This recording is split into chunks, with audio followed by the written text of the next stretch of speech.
네, 오늘 말씀은 로마서 11장 11절에서부터 14절까지의 말씀입니다.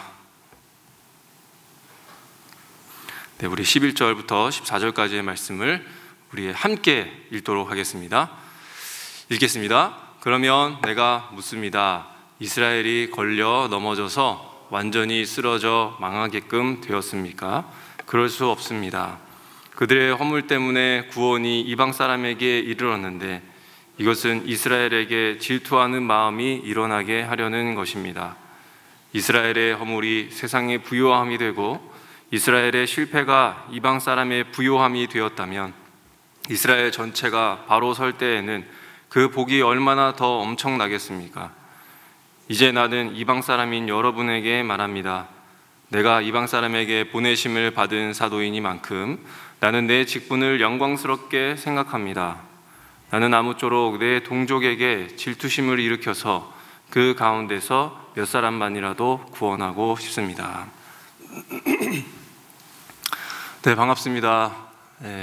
저는 기도해 주시고 후원해 주셔서 네팔 단기 선교, 단기 봉사에 잘 다녀왔습니다. 다녀와서 정말 많은 일들을 그리고 많은 마음들을 눈에 담아왔고 또 마음에 담아왔습니다. 무엇보다 그 하나님의 선교 그리고 그 땅에서 이미 오래전부터 시작된 그 복음의 이야기를 듣고 왔습니다.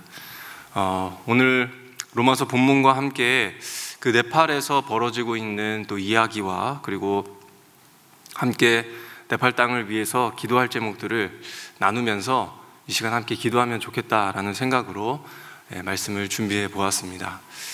먼저 우리 로마서의 좀 이해를 먼저 갖기를 원합니다. 오늘 말씀에서는 바울이 뭐라고 이야기하고 있습니까? 하나님의 말씀을 거부한 이스라엘이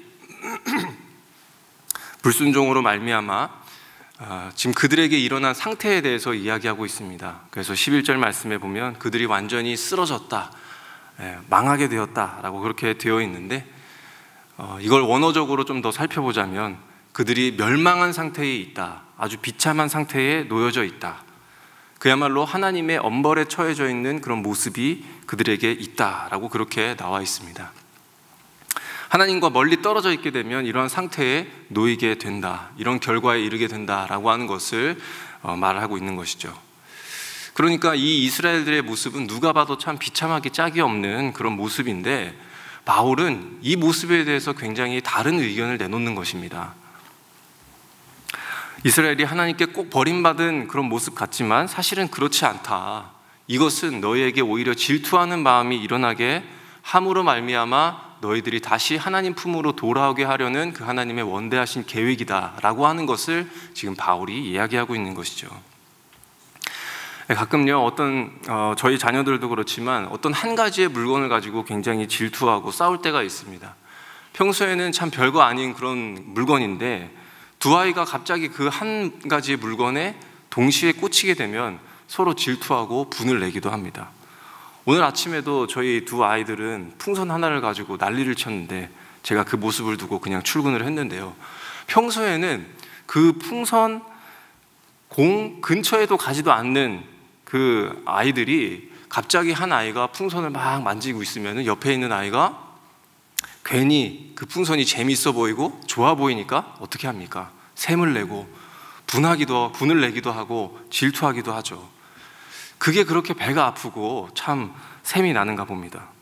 그러니까 이와 같은 모습으로 이스라엘에게 있어서도 복음이 그들에게 있어서는 어쩌면 그 풍선과 공처럼 아무렇지도 않는 것으로 느껴졌을지도 모릅니다. 왜 그런 것입니까? 늘 그들에게 있어 왔던 이야기이니까요. 늘 하나님과 자기들이 가까웠다라고 느끼는 하나님이었으니까요. 늘 자기들과 함께 해왔기 때문에 감사함을 느끼지 못했기 때문인 것이죠. 그 구원이, 그 복음이 얼마나 귀한 것인지 자기들의 그 익숙함에 젖어버리는 바람에 오히려 말씀을 방치하게 되고 말씀을 멀리하게 되며 불순종하게 이르는 그런 현상이 그들에게 나타났다라는 것입니다.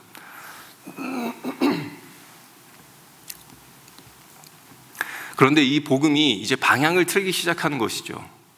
이스라엘에게서 어디로 향하고 있다고 이야기하고 있습니까? 바로 이방인들에게 향하고 있다. 이방인들에게 이 구원과 이 은혜와 하나님의 은총이 흘러가고 있다는 것입니다. 그러니까 이 이스라엘은 이 하나님의 구원, 이스라엘은 이 하나님의 장자라고 해도 과언이 아닌데, 이 믿음의 장자가 원래는 자기들 손에 쥐고 있어야 했던 이 복음과 구원과 이 은혜가 이제 어떻게 되는 것입니까? 자기의 쥐고 있던 손에서 마치 모래가 빠져나가는 것처럼 그 구원이 빠져나가고 있다고 하는 것입니다. 그런데 그 빠져나간 구원이 어디를 향하고 있다고요? 바로 이방인들에게 쌓여가고 있더라 하는 것이죠. 그리고 나중에 이 이스라엘이 이 상황을 그제서야 직시하고 질투할 거라는 것입니다. 샘을 낼 거라는 것입니다. 자기들이 놓쳐버린 복음, 자기들이 원래 누려와야 할 그 하나님의 구원과 은혜가 다른 곳에 머물러 있으니까, 다른 아이 손에 쥐어져 있으니까 그들이 질투할 수밖에 없다라고 하는 것이죠. 결국에 바울이 말하고자 하는 것은 무엇입니까? 너희들이 이스라엘이 불순종했지만 하나님은 이 일로 이방인들을 구원하시는 놀라운 계획을 실행하셨다. 그리고 두 번째로는 그 이방인들을 구원하셔서 너희 이스라엘은 곧 질투하여 마침내 그 구원을 받아들이도록 하실 것이다. 이 하나님의 원대한 계획을 바울이 보았던 것입니다. 그래서 13절과 14절에 자기를 뭐라고 소개하고 있습니까? 나는 이방인의 사도다, 이방의 사도다 라고 그렇게 소개합니다. 그리고 동시에 자기가 동족을 위한 사도임도 같이 밝히고 있는 것이죠. 그러니까 이방인에게 복음을 전하고 구원이 일어나면서 이스라엘의 몇몇이 다시 주께로 돌아올 것이라고 하는 그 믿음이 자신에게 있었기 때문입니다. 바울은 이 놀라운 통찰력을 가지고 이 상황을 주시하고 있었고, 더 나아가서 본인이, 하나님의 부르심을 따른 이 본인이 어떤 역할로 하나님의 도구가 되어야 할 것인가, 이거를 진지하게 고민하고 말았던 모양입니다. 비록 지금은 자신이 이방인의 사도로 나아간다.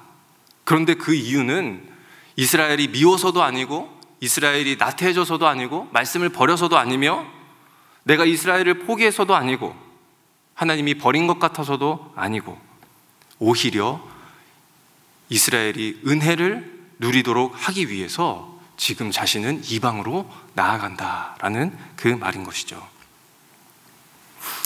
바울의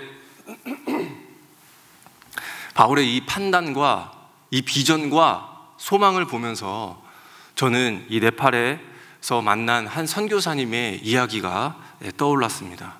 그분의 성함은 다 말씀드릴 수는 없겠지만 갈렙 선교사라고 하신 분입니다. 이분은 원래 중국에서 선교하시는 분이셨는데요, 중국에서 복음을 전하다가 그런 일들이 발각이 되면은 추방이 됩니다. 그것도 영구 추방이 되기도 합니다.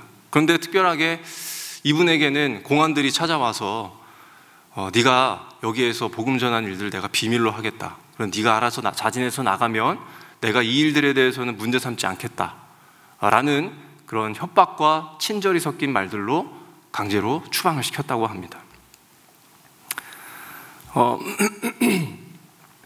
그분은 영구 추방된 것은 아니지만 이렇게 된 것을 또 혹시 마지막 기회로 생각하고 나중을 위해서 일단 중국에 바로 들어가서 하는 선교는 멈추고 우선은 네팔 땅에서 그 기회를 찾아야 될 것 같다라는 생각을 가지고 있다고 했습니다. 근데 그것도 이제 추방되고 나서 한국에 잠시 들어와서 어떻게 하면 또 중국에 선교를 할 수 있을까라고 하는 땅을 찾다가 네팔이 바로 중국과 또 이렇게 밀접하게 경계선에 있다라고 하는 것을 보게 되었고, 또 그 중국 국경을 이 네팔 부근에 있는 사람들이 쉽게 오고 갈 수 있다라고 하는 그 장점을 이분이 발견하셔서 네팔에 머물게 되었다라고 합니다. 오늘 화면에 보시면 좀 네모나게 아랫부분에 보면은 제일 아래쪽이 바로 저희가 머물렀던 카트만두입니다. 그리고 한시 방향 한시 방향으로 가면은 그쪽이 바로 그 중국 경계선 히말라야와 그 에베레스트가 있는 그 산맥입니다. 하얗게 쌓인 산들이요.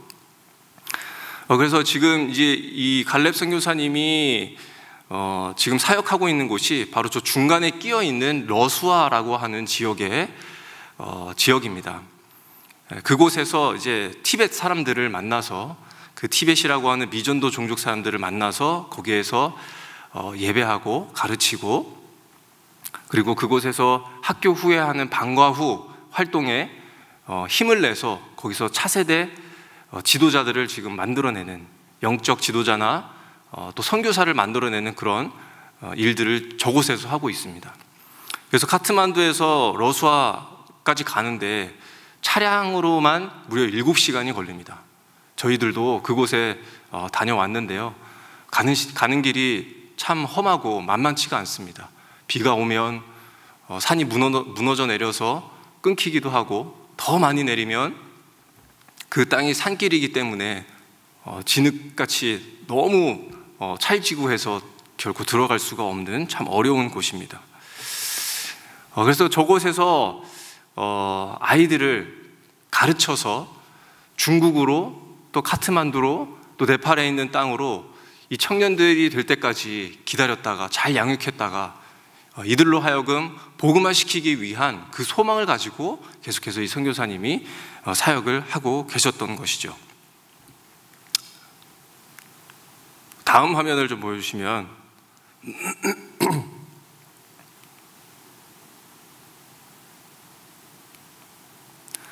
다음 화면을 한번 보여주시면, 저 가운데 사진에 계신 분이 바로 갈렙 선교사님입니다. 그리고 방과 후 사역은 바로 그 옆에 계시는 섭버나라고 하는 자매인데요, 이 자매도 사실은 여기에서 지내던 주민이 아닙니다. 다른 지역에 계신 분인데, 이분이 기독교로 개종을 하신 분이셨습니다. 그래서 이 러수아라고 하는 이 지역에 남자와 결혼을 하게 돼서 이 지역에 이제 오게 되었는데, 자신이 이 지역에 오게 된 것이 왠지 하나님의 이 보내심 같다라고 하는 그 마음으로 교회에다가 요청을 해서 자기를 파송을 시켜달라 해서 지금 파송 선교사처럼 이곳에 와 있는 분입니다. 이곳이 이분으로 인해서 방과 후 사역이 이 갈렙 선교사님과 함께 이렇게 동역해서 지금 이루어지고 있는 것이죠. 맨 왼쪽에 있는 사진을 보시게 되면 이 방과 후 활동을 하는 장소입니다. 이 장소가 그렇게 넓지가 않습니다.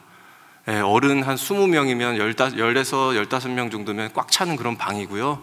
그리고 산을 깎아내려서 만든 방이기 때문에 항상 습하고 항상 곰팡이가 끼어 있습니다. 사실은 이곳에 저희가 장판을 깔고 또 벽을 이렇게 칠을 하려고 하는 그런 것도 생각을 해봤는데, 여기는 도무지 그런 상황이 아니고 완전히 옮겨야 되는 그런 상황으로 판단을 해서 그곳에서 선교하시는 선교사님들이 다른 지역으로, 다른 곳으로 이사하는 것을 지금 생각하고 계십니다.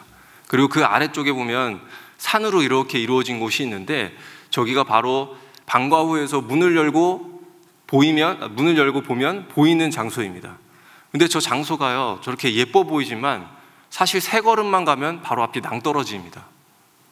그러니까 아이들이 자칫하다가 이렇게 놀다가 방에서 장난치고 나오다가 잘못하면 그 아래로 떨어져서 큰 사고가 날 수도 있는 그런 환경에 있습니다.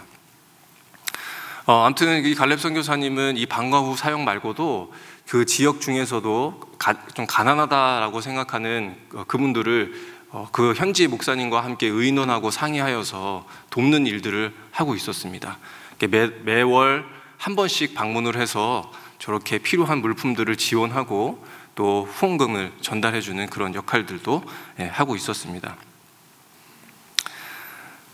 그리고 그 현지 목사님과 함께 그 티벳의 그 몇 가정을 방문을 해봤는데요. 참 그곳에서도 정말 하나님의 이야기, 예수 그리스도의 이야기가 없을 줄 알았는데, 그곳 가운데서도 이 티벳의 복음화가 천천히 일어나고 있었습니다. 하나님을 믿는 가정들이 생겨나고 있었습니다. 그러니까 이 선교사님의 비전처럼 이 티벳 가정의 복음화가 곧 티벳 종족에게 복음화가 될 것이고, 이제 다음 세대가 복음화가 될 것이며, 그들이 복음을 들고 네팔 지역에 있는 도시로, 그리고 또 저 국경을 넘어 그 중국으로 들어가 복음화 될 것이라고 하는 그 비전과 소망을 꿈꾸면서, 참 멀고 험한 곳이지만 그렇게 갈렙 선교사는 선교하고 있었다라고 하는 것이죠. 그러니까 갈렙 선교사님 입장에서 보면 이 중국은 어떠한 곳입니까? 자기를 쫓아내고 협박도 하고, 내가 그렇게 사랑을 쏟아 부었는데도 거절했고, 어떻게 보면 그 선교사님의 입장에서는 중국이라는 나라를 참 포기할 법도 한 것입니다. 그러나 이것은 자기의 입장에서 생각한 것이죠. 그도 바울과 동일하게 하나님의 입장에서 그들을 바라보고 있었던 것입니다. 아, 하나님이 그들을 지극히 사랑하신다.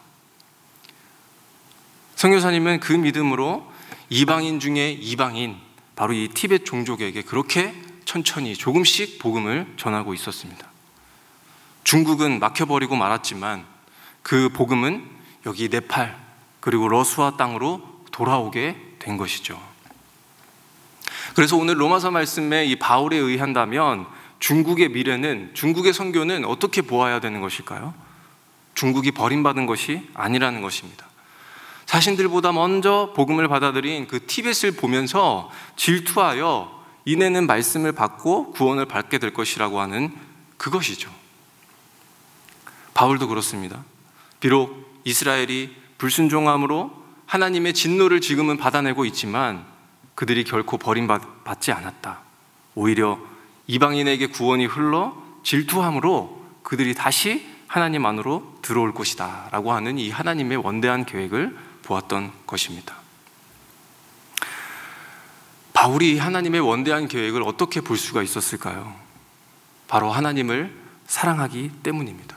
하나님을 사랑하니까 알 수 있었고, 하나님을 사랑하니까 그것을 볼 수 있었던 것이죠. 하나님을 사랑하니까 하나님이 사랑하시는 민족, 이스라엘, 중국, 티벳, 이 모든 민족을 다 보게 된 것입니다.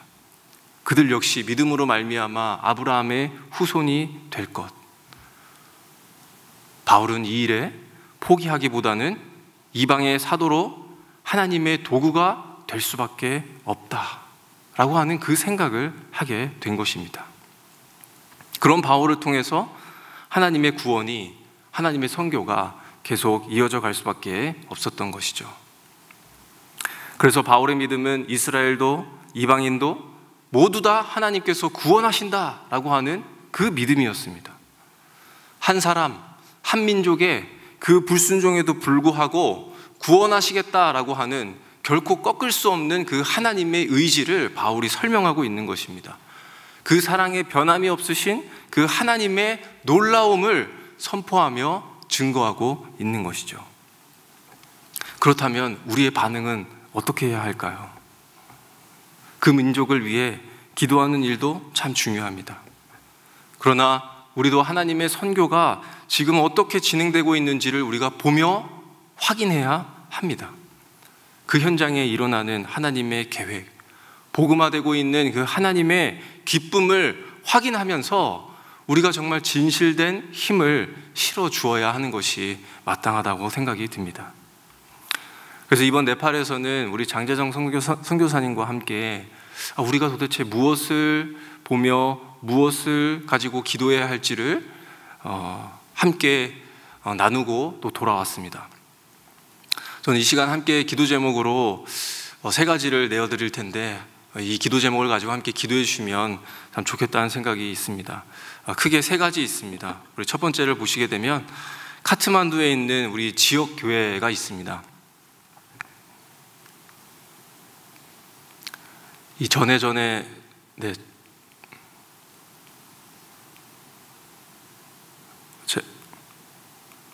네.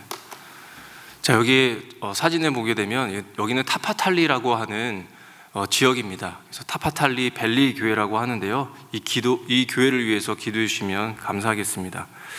이 장소에는 사실 여러 문제가 많습니다. 먼저는 지금 그 나라에서, 도시에서 이 자리를 가지고 개발을 하겠다, 그러니까 자리를 빨리 비워달라라고 하는 그 경고가 계속해서 들어오고 있습니다. 그 교회가 우리 사회처럼 보상을 받는 그런 개념도 없습니다. 그리고 보시다시피 보면 나무와 판자, 그리고 버려진 어떤 물건을 가지고 덕지덕지 붙여서 만든 그런 교회입니다. 그러니까 여러 가지 상황으로도 언제든지 사라질 수 있는 그런 교회입니다. 그런데 놀랍게도 이 교회 안에는요, 방과후를 하는 학생들이 무려 100명이 넘습니다. 그리고 예배를 드리는 성도들도 무려 40명이 넘는 성도들로 함께 예배를 드리고 있습니다. 그리고 함께 예배를 드리는 동안에 그들의 참 감격적인 예배의 모습을 또 보게 됩니다. 말씀을 듣는 동안에도 계속해서 그들은 기도를 멈추지 않았고, 또 찬양을 드리는 중에도 눈물이 멈추지 않는 은혜가 그런 가득한 곳이었습니다. 그리고 이 교회 위치가 굉장히 가난한 동네에 있는데요, 이 가난한 아이들을 보필하고 또 복음화하는 전략이 있는 교회입니다. 만약에 이런 교회가 그곳에서 사라지거나 좀 멀리 다른 곳으로 이동하게 된다면 많은 영혼들이 원래 있던 곳으로 돌아갈 수도 있을 것입니다. 그리고 몇몇은 영영 떠나버릴지도 모릅니다. 그리고 두 번째 아래에 있는 사진을 보시게 되면 이 교회의 후면입니다. 바로 이 강가 근처에 이렇게 있다 보니까 이 네팔은 몬순 기간이라고 해서 비가 내리는 기간이 굉장히 깁니다. 그래서 조금이라도 비가 많이 오게 되면 저 교회를 완전히 절반 정도를 잠가버리게 되는 것이죠. 종아리까지 차는 데는 얼마 그렇게 오래 걸리지 않는다, 그렇게 말했습니다. 그러니까 이 교회가 언제든지 휩쓸려 갈 수 있는 그런 교회인 것이죠. 그런데 다행인 것은 이 교회가 그래도 어느 정도는 다른 교회보다는 좀 지원을 받고 있는 상태입니다. 그래서 한번 이렇게 물난리가 나거나 하면 그것을 유지하고 보수하는 데는 어려움이 없겠지만, 여전히 어느 곳으로 어떻게 이동해야 되는지에 대한 그 큰 어려움은 남아있는 상태입니다.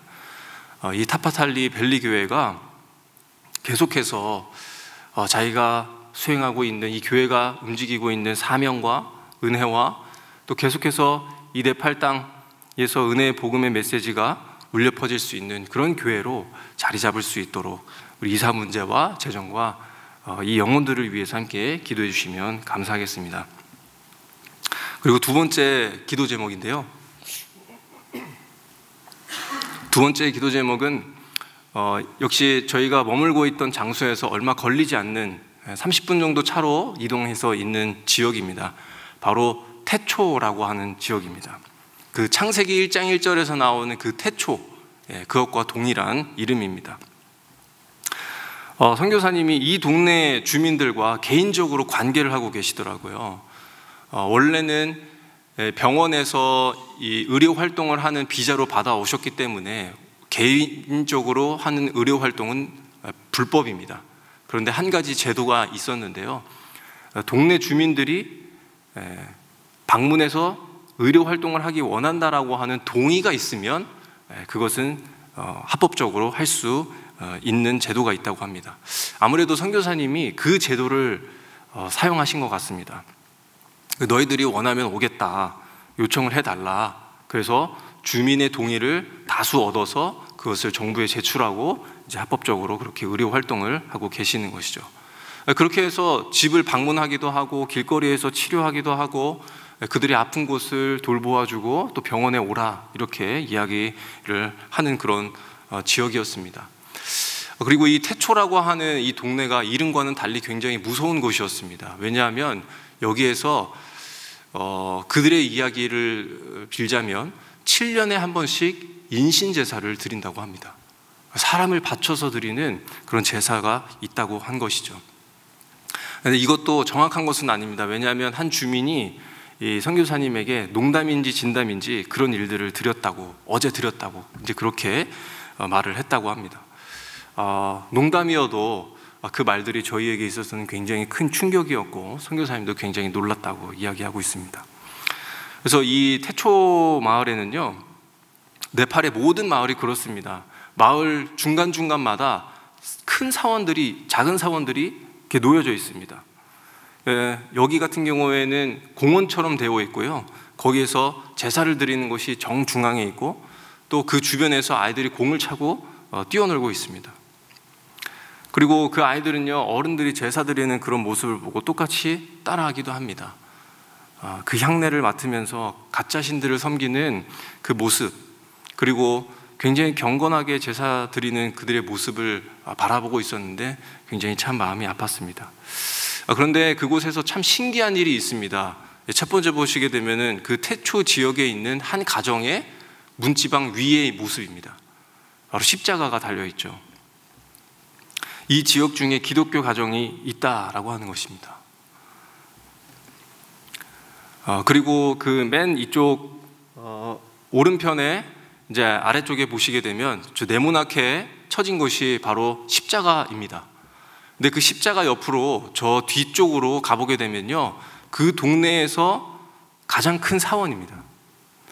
그러니까 그 가장 큰 사원 옆에 이 기독교 한 가정이 저렇게 자리 잡고 있었습니다. 그런데 그분의 또 이야기를 듣고 또 선교사님이 해주시는 이야기를 들어보니까 저 가정이 굉장히 많이 미움을 받고 있다고 합니다. 마을에서도 나가라는 말을 굉장히 많이 듣고요. 또 불교나 또 힌두가 대부분인 저곳에서 굉장히 저주의 말을 많이 들었다고 합니다. 그런데도 지금 저렇게 안 나가고 십자가를 내걸고 저기에서 이제 카페를 하고 있는 겁니다. 카페라고 해봤자 아무것도 아니고요. 그냥 안에 들어가니까 정말 성의 없이 돗자리 한 몇 개 깔아져 있고 나무 의자 그리고 상 몇 개 이렇게 펼쳐져 있는 그런 곳입니다. 그런 곳에서 밀크티, 따뜻한 밀크티를 팔면서 살아가고 있는 그런 한 가정이었습니다. 저희도 저기 위에 보시면 이렇게 앉아 계신 분들과 서 계신 분들이 계시잖아요. 그 서 계신 분이 이 장재성 선교사님을 굉장히 잘 도와주시는 분이시라고 해요. 사람을 많이 붙여주시기도 하고 이 사람에 대해서 잘 말씀해 주시기도 하고 굉장히 조력자 역할을 잘 해주시는 아주머니라고 합니다. 저분이 저희에게 그 밀크티를 사주시겠다고 해서 저희가 카페 안에 들어가게 된 겁니다. 그래서 그 안에서 이 가정의 그 두 부부에 대해서 만나긴 했지만 긴 인터뷰는 할 수가 없어서 대화를 크게 나누지는 못했지만 그들이 했던 말들 중 하나가 자기는 하나님 믿는 것을 그럼에도 불구하고 후회하지 않는다라는 그런 말을 들었습니다. 그래서 저는 이 태초의 지역이 참 많이 안타까웠습니다. 저희들에게도 처음 보는 사람들인데도 타국인임에도 불구하고 굉장히 친절하고 마을 분위기도 굉장히 좋았습니다. 그렇지만 밤마다 불상 앞에 나아가서 그 앞에 불을 놓고 제사를 드리고 우리가 하나님을 자연스럽게 믿듯이 저들도 붓다를 섬기는 것이 너무나도 당연한 일로 살아가고 있었습니다. 저는 이 태초 지역에 저렇게 걸려있는 달려있는 그 십자가가 지나가는 모든 사람들이 바라보면서 참 신이신 그 하나님이 증거되는 장소가 되면 좋겠다.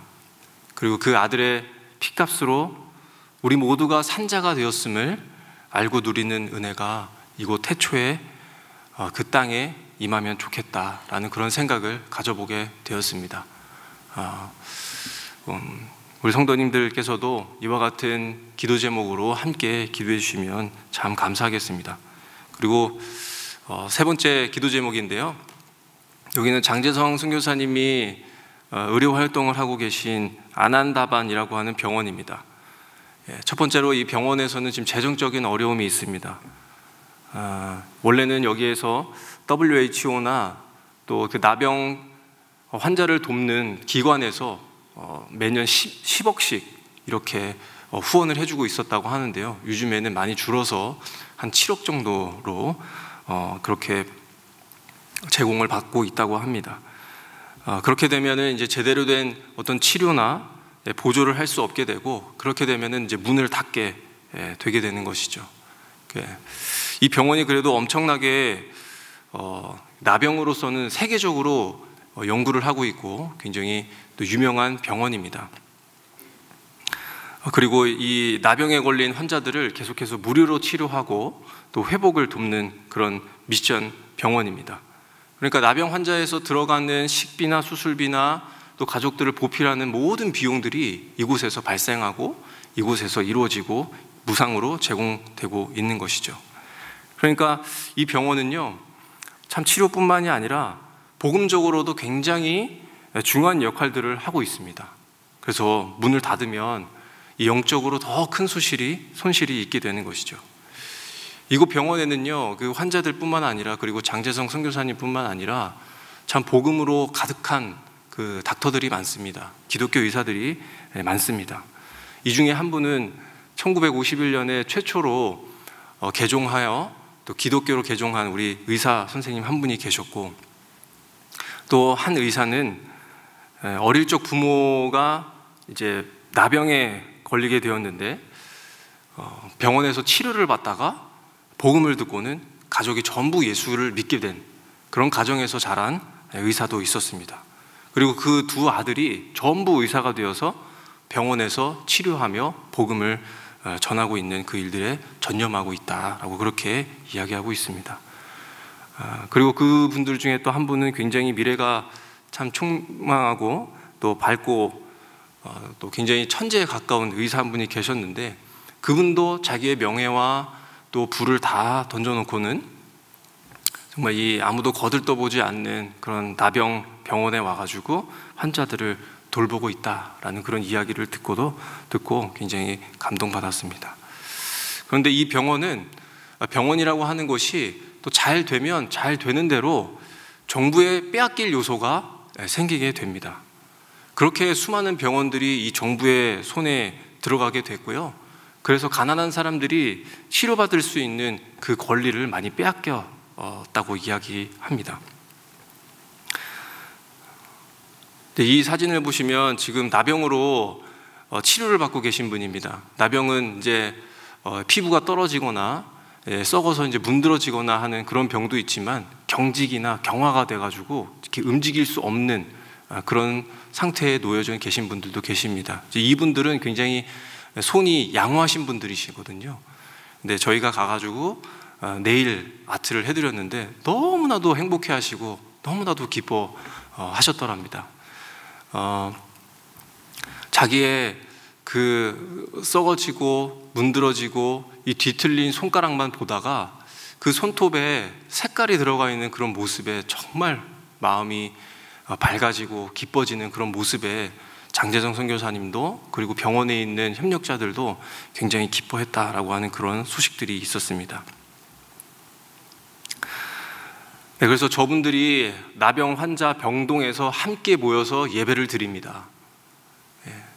그곳에서는 자기들이 박수를 칠 수 없으니까 자기가 안고 있는 의자를 쳐서 소리를 내면서 찬양하는 분들도 계셨고요. 그리고 이 성대가 망가져가지고 소리가 나오지 않는 분들도 과음을 고래고래 지르면서 찬양하는 그런 모습들도 있었습니다. 그래서 이곳에서 함께 모여 드리는 그 예배 가운데에서 말씀을 듣고 예수 그리스도를 정말 만난 그리스도인들도 많이 생겨나고 있습니다. 이러한 일들이 참 지속되어야 되지 않을까 생각이 듭니다. 병원이 문을 닫지 않고 유지할 수 있도록 정부의 손에 넘어가지 아니하도록 함께 기도해 주시면 감사하겠습니다. 짧은 시간 많은 것을 이야기하려니까 참 어렵습니다. 오늘 말씀 가운데에 우리가 바울과 선교사들을 통해 보고 있는 것은 무엇이겠습니까? 바로 하나님의 구원입니다. 하나님의 구원의 열심입니다. 하나님의 선교입니다. 패역한 백성들도 구원하시겠다라고 하는 하나님의 계획, 그리고 우리는 그 가운데서 나 하나가 하나님의 도구가 되어야 될 것이라는 그런 다짐을 해보는 이 시간이 되면 참 좋겠습니다. 하나님을 사랑하는 자, 그 하나님을 사랑하는 자는 하나님이 사랑하는 자를 분명 바라보게 되어 있습니다. 그리고 폭포수처럼 쏟으시는 그 하나님의 사랑이 이 온 세계 위에 임하는 그 비전을 우리가 함께 꿈꾸면 좋겠습니다.